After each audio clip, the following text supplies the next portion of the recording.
প্রতিটা মানুষের মধ্যেই ভগবানের বাস। তাহলে কেউ খারাপ করছে কারোর সাথে, কেউ ভালো করছে। তো এই বিষয়টা কেন হচ্ছে তোর কি মনে হয়?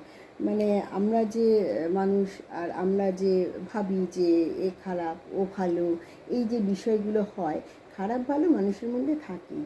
তার জন্য আমরা যদি তাকে দূরে সরিয়ে দিই, বা আমরা কিন্তু বোঝার চেষ্টা করি যে আমার ভিতরে কেন জিনিসটা খারাপ হলো, কেন কী হলো, মানে যেটা আত্মসমালোচনা, পর্যালোচনা, সেটা কি আমরা করি? এবং সেটা যদি করি তাহলে কতটা ভালো হতে পারে আমাদের জন্য? এই বিষয়ে আমি অন্য কারোর কথা বলবো না, তোমাকেই বলবো, কারণ তুমি আমার খুব কাছের মানুষ।